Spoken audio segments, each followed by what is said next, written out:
Hi, everybody. Really great to be with you today. I'm Tessa, co-founder of OLIO, the world's first neighbour-to-neighbour food sharing app. And today I'm going to share with you OLIO's story from a WhatsApp proof of concept to a global movement of 4 million people.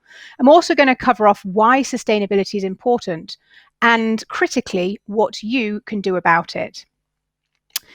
The OLIO story starts here. This is my parents' farm in the middle of North Yorkshire in the UK. And when you grow up on a farm, you learn from a really young age just how much hard work goes into producing the food that we all eat every day. I didn't think anything in particular about my upbringing and went off to pursue what could be described as a fairly classic corporate career. However, everything changed through a seemingly inconsequential moment 6 years ago.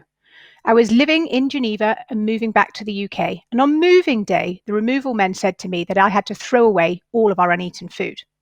Now, clearly, I was not prepared to do this, and much to the irritation of the removal men, I stopped packing and instead bundled up my newborn baby and toddler and set out onto the streets, trying to find someone to give this food to. To cut a long story short, I failed miserably, but was not to be defeated, and I went back to my apartment. And when the packing men weren't looking, I smuggled the non-perishable food into the bottom of my boxes. And that was the moment when I thought, this is crazy that I'm going to all these lengths to try and avoid throwing perfectly good food in the bin. And I knew that there had to be a solution that was better than the bin. The first thing that my co-founder Sasha and I did was to research the problem of food waste. And what we discovered truly stunned and horrified us. Globally, a third of all the food we produce each year is thrown away, which is worth over $1 trillion US. Alongside that widespread waste, we have widespread hunger. 800 million people go to bed each night hungry, who could be fed on just a quarter of the food that we waste in the Western world. And the environmental impact of food waste is nothing short of devastating. If it were to be a country, food waste would be the third largest source of greenhouse gas emissions after the USA and China. And that's because a landmass larger than China is used every year to grow food that is never eaten. And that food then goes on an incredibly long supply chain. And when a third of it ends up getting thrown away, with the vast majority being into landfill, food waste, when it decomposes without access to oxygen, creates methane, which is 25 times more deadly than CO2. And so that is why, if it were to be a country, food waste would be the third largest source of greenhouse gas emissions after the USA and China. Now, that's the situation that we're in today, which I'm sure you'll agree looks pretty grim. And sadly, as we look to the future, things look set to get even more challenging. By 2050, we have another 2.2 billion people joining the planet. In order to feed us all, we need to increase global food production by 50%, according to the FAO. And today, we have absolutely no idea how we're going to achieve that. And I'm aware that I've shared lots of crazy stats with you, and I've saved perhaps the craziest to the end. And that is the fact that in a country such as the UK, half of all food waste takes place in the home. The average British family throws away roughly 20% of the weekly shop, which is worth £700 sterling per family per year, and collectively adds up to a whopping £14 billion of perfectly good food ending up in landfill. Now, this could be an incredibly depressing fact, or if you flip it on its head, it can be incredibly exciting, because if we're half the problem, then surely we can also be half the solution. And that's exactly what OLIO aims to be, a solution to that enormous problem that I've just shared. So OLIO is an app that connects people with their neighbours so that you can give away rather than throw away your spare food. It's really simple to use. It takes about 10 seconds to add something to the app. Your neighbours living nearby get an alert letting them know that something new has been added. They can browse the listings, request what they want, and pop round and pick it up. And what's really amazing is just how strong the demand for this surplus food is.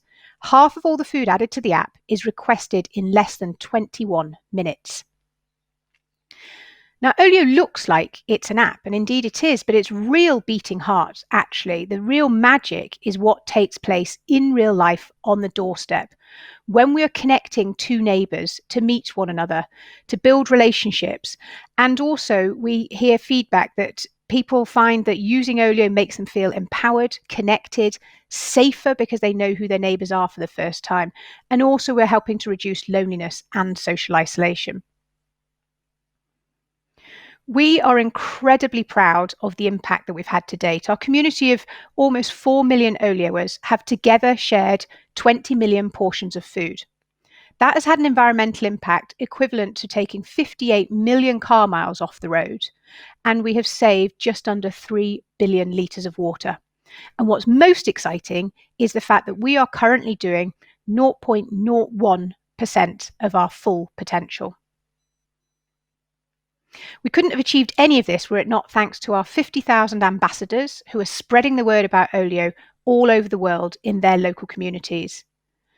And also thanks to our 25,000 food waste heroes. These are volunteers that we recruit via the app, we train online, and we match them with their local business so that they can go to that business location at the end of the day, collect their unsold food, take it home, add it to the app, and redistribute it to their neighbours. And so that takes that food from being what was considered a waste stream in the store to instead, 1 to 2 hours later, fully redistributed into the homes of the local community.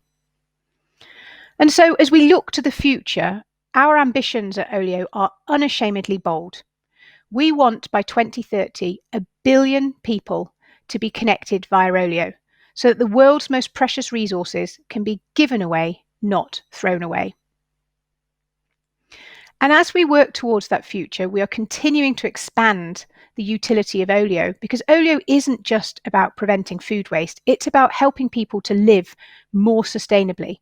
And we already have a section in the app where neighbours can give away other household items, so non-food items. And in a couple of months, we'll be launching the ability for neighbours to be able to borrow everyday household items, lend and borrow.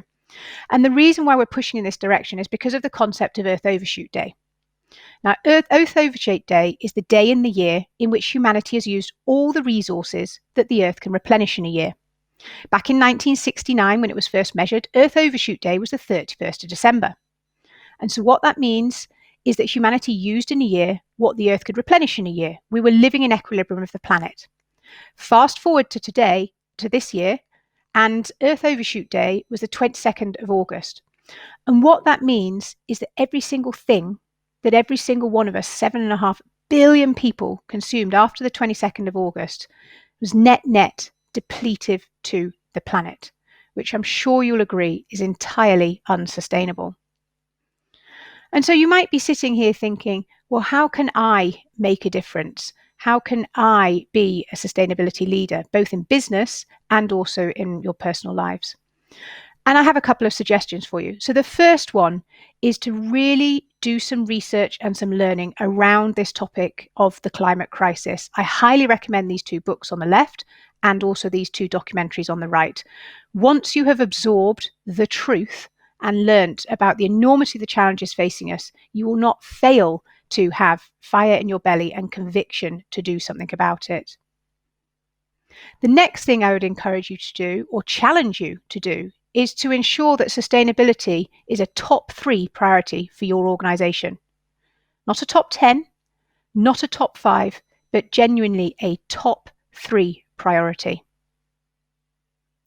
Once you've made it a top 3 priority, you then need to revisit both your company values and your company KPIs, because your values govern how you operate.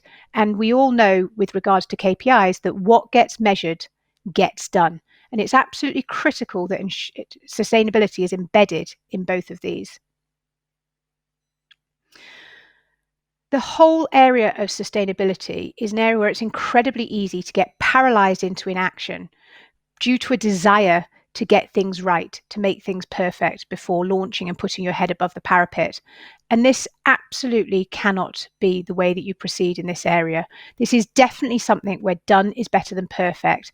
And we need to be assembling the airplane as we are hurtling towards the ground. We need to be parallel processing this. So it's absolutely critical that you embrace your sustainability initiatives today and not next year. And in doing so, you need to recognize that your organization is going on a journey.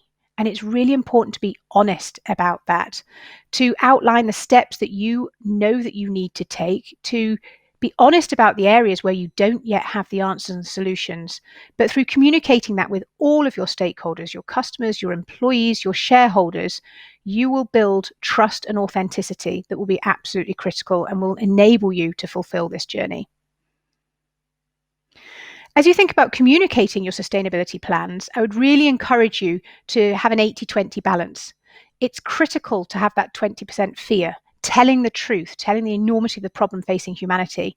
But then the majority of your communications need to lead with hope, with positivity, because in our experience, that's what really, really drives engagement and, most importantly, action.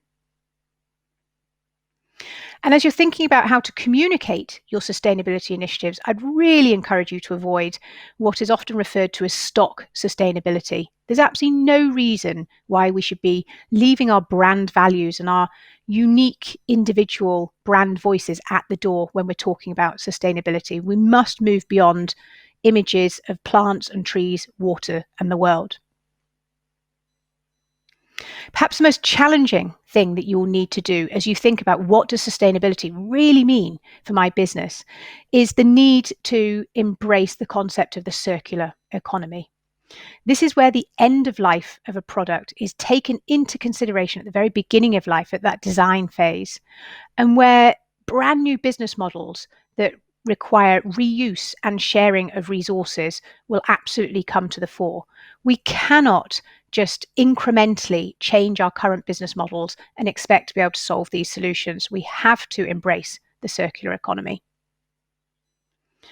There's a saying that change starts at home. And I would absolutely encourage you to also look at your own life and see what steps you can start making to live more sustainably. And I would encourage you to check out a couple of blog posts that I've written on Medium, one of which is 10 simple steps towards a zero waste life. And there's another one called 75 simple swaps. These are small steps that you can make in your life to make a massive difference. And the final point I'd like to make is the fact that this is a crisis. And so we need to act like it is. At the moment, too many of us are ignoring the fact that there is a roaring fire in our basement and we're busy sort of redecorating the attic. We have got to respond with the emergency and urgency that this requires. And as you're doing so, it can be really, really easy to feel overwhelmed by the enormity of the change that is required and the pace with which it must happen. But I'd encourage you not to be overwhelmed and to instead take inspiration from the words of Dr. Jane Goodall, who said that she likes to envision the whole world as a jigsaw puzzle. If you look at the whole picture, it is overwhelming and terrifying. But if you work on your little part of the jigsaw and know that people all over the world are working on their little bits, then that is what will give you hope. Thank you.